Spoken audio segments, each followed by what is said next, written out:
Delhi car ಸ್ಫೋಟ ಪ್ರಕರಣಕ್ಕೆ ಸಂಬಂಧಪಟ್ಟಂತೆ ತನಿಖೆಯನ್ನು ತೀವ್ರಗೊಳಿಸಿದೆ, ಚುರುಕುಗೊಳಿಸಿದೆ ಎನ್ಐಎ ಈಗ. ಯಾಕಂದರೆ ಇದೇ ವಿಚಾರವಾಗಿ ಪಶ್ಚಿಮ ಬಂಗಾಳದಲ್ಲಿ ಮತ್ತೊಬ್ಬ ವೈದ್ಯನ ಬಂಧನವಾಗಿದೆ. ದೆಹಲಿಯ ಒಂದು ಕಾರು ಸ್ಫೋಟಕ್ಕೆ ಸಂಬಂಧಪಟ್ಟಂತಹ ಅಪ್ಡೇಟ್ ಇದು.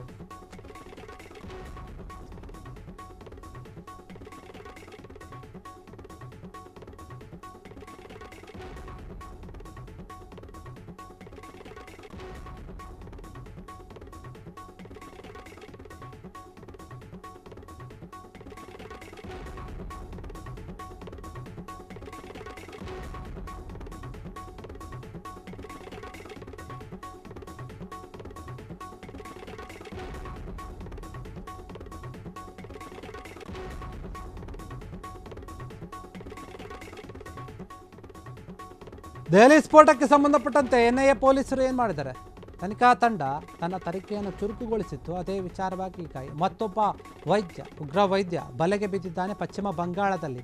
ಆತನನ್ನು ಬಂಧಿಸಿರುವಂಥದ್ದು ಅಲ್ ಫಲಾಲ್ ವಿಶ್ವವಿದ್ಯಾಲಯದ ಒಂದು ಯುವ ವೈದ್ಯನ ಬಂಧನವಾಗಿದೆ. ಈ ಒಂದು ವಿಚಾರದಲ್ಲಿ 2024ರಲ್ಲಿ ಈತ MBBS ಪದವಿಯನ್ನು ಕೂಡ ಬರೆದಿದ್ದ ಗನಿಶಾರ್ ಅಲಂ ಏನಿದ್ದಾನೆ, ಗನಿಶಾರ್ ಅಲಂ ಪೊಲೀಸರು ವಶಪಡಿಸಿಕೊಂಡಂಥ ಒಂದು ಉಗ್ರನ ಹೆಸರು. ಎನ್ಐಎ ಒಂದು ಅಧಿಕಾರಿಗಳು ವಶಕ್ಕೆ ಪಡಿಸ್ಕೊಂಡಿದ್ದಾರೆ. ದೆಹಲಿಯ ಒಂದು ಸ್ಫೋಟ ಏನು ಭೀಕರವಾಗಿತ್ತು, ಅದರಲ್ಲಿ ಈತನ ಒಂದು ಕೈವಾಡ ಇದೆ ಎನ್ನುವಂಥ ಒಂದು ಶಂಕೆ ಹಿನ್ನೆಲೆ ಈತನನ್ನು ಕೂಡ ವಶಪಡಿಸಿಕೊಂಡಿದ್ದಾರೆ.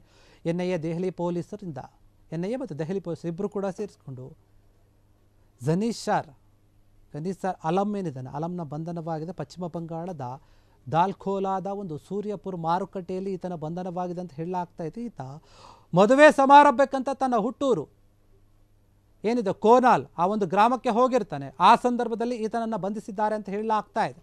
ಬಂಧಿತ ವೈದ್ಯ ಮತ್ತು ಆತನ ತಂದೆ ತೌಹೀದ್ ಆಲಂ ಒಂದು ಲುಧಿಯಾನದಲ್ಲಿ ವಾಸವಾಗಿದ್ದರು ಅಂತ ಹೇಳಲಾಗ್ತಾ ಇದೆ. ಖಚಿತವಾದಂತಹ ಒಂದು ಮಾಹಿತಿ ಮೇರೆಗೆ ಕಾರ್ಯಾಚರಣೆಯನ್ನು ನಡೆಸಿದಂತಹ ಎನ್ಐಎ ಅಧಿಕಾರಿಗಳು ಆ ಒಂದು ವೈದ್ಯನನ್ನು ಬಂಧಿಸುವಲ್ಲಿ ಯಶಸ್ವಿಯಾಗಿದ್ದಾರೆ. ಪಶ್ಚಿಮ ಬಂಗಾಳದಲ್ಲಿ ಮತ್ತೊಬ್ಬ ವೈದ್ಯನ ಬಂಧನವಾಗಿದೆ ದೆಹಲಿ ಸ್ಫೋಟಕ್ಕೆ ಸಂಬಂಧಪಟ್ಟಂತೆ. ನಿಜಕ್ಕೂ ಕೂಡ ದೆಹಲಿ ಸ್ಫೋಟದ ವಿಚಾರದಲ್ಲಿ ಸರ್ಕಾರ ತೆಗೆದುಕೊಂಡಂತಹ ನಿರ್ಧಾರ ಮತ್ತು ಎನ್ಐಎ ಅಧಿಕಾರಿಗಳು ನಡೆಸಿರುವಂತಹ ಈ ಒಂದು ಘಟನೆ ಏನಿದೆ, ತೆಗೆದುಕೊಂಡಂತಹ ನಿರ್ಧಾರಗಳೇನಿದೆ, ಯಾಕಂದರೆ ಈ ಒಂದು ವಿಚಾರವಾಗಿ ಏನು ಸರ್ಕಾರ ಮತ್ತು ಅಮಿತ್ ಶಾ ಆಗಿರ್ಬೋದು, ನರೇಂದ್ರ ಮೋದಿ ಆಗಿರ್ಬೋದು, ಅವರು ಒಂದು ಸಭೆಯನ್ನು ಮಾಡಿದ್ರು, ಸುದೀರ್ಘವಾಗಿ ಯೋಚನೆ ಮಾಡಿದ್ರು, ಅಧಿಕಾರಿಗಳಿಗೆ ಸೂಚನೆಯನ್ನು ಕೂಡ ಕೊಟ್ಟರು, ನೀವು ತನಿಖೆಯನ್ನು ಯಾವುದೇ ಒಂದು ಅಡೆತಡೆ ಇಲ್ಲದೆ ಮುಂದುವರಿಸಿ ಅಂತ. ಅದೇ ರೀತಿಯಾಗಿ ಎನ್ಐಎ ಅಧಿಕಾರಿಗಳು ತನಿಖೆಯನ್ನು ಮಾಡ್ತಾ ಇದ್ದಾರೆ.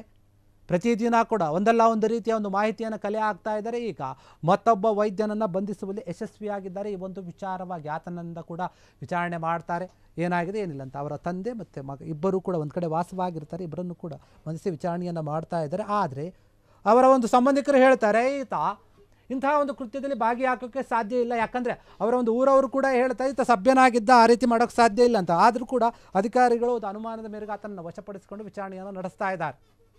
ಕ್ಷಣ ಕ್ಷಣದ ಸುದ್ದಿಗಳಿಗಾಗಿ ಫ್ರೀಡಂ ಟಿವಿ ಸಬ್ಸ್ಕ್ರೈಬ್ ಮಾಡಿ, ಲೈಕ್ ಮಾಡಿ ಹಾಗೂ ಫಾಲೋ ಮಾಡಿ. ಹೊಸ ಸುದ್ದಿಗಳ ನೋಟಿಫಿಕೇಶನ್ಗಾಗಿ ಬೆಲ್ ಐಕಾನ್ ಮೇಲೆ ಕ್ಲಿಕ್ ಮಾಡಿ.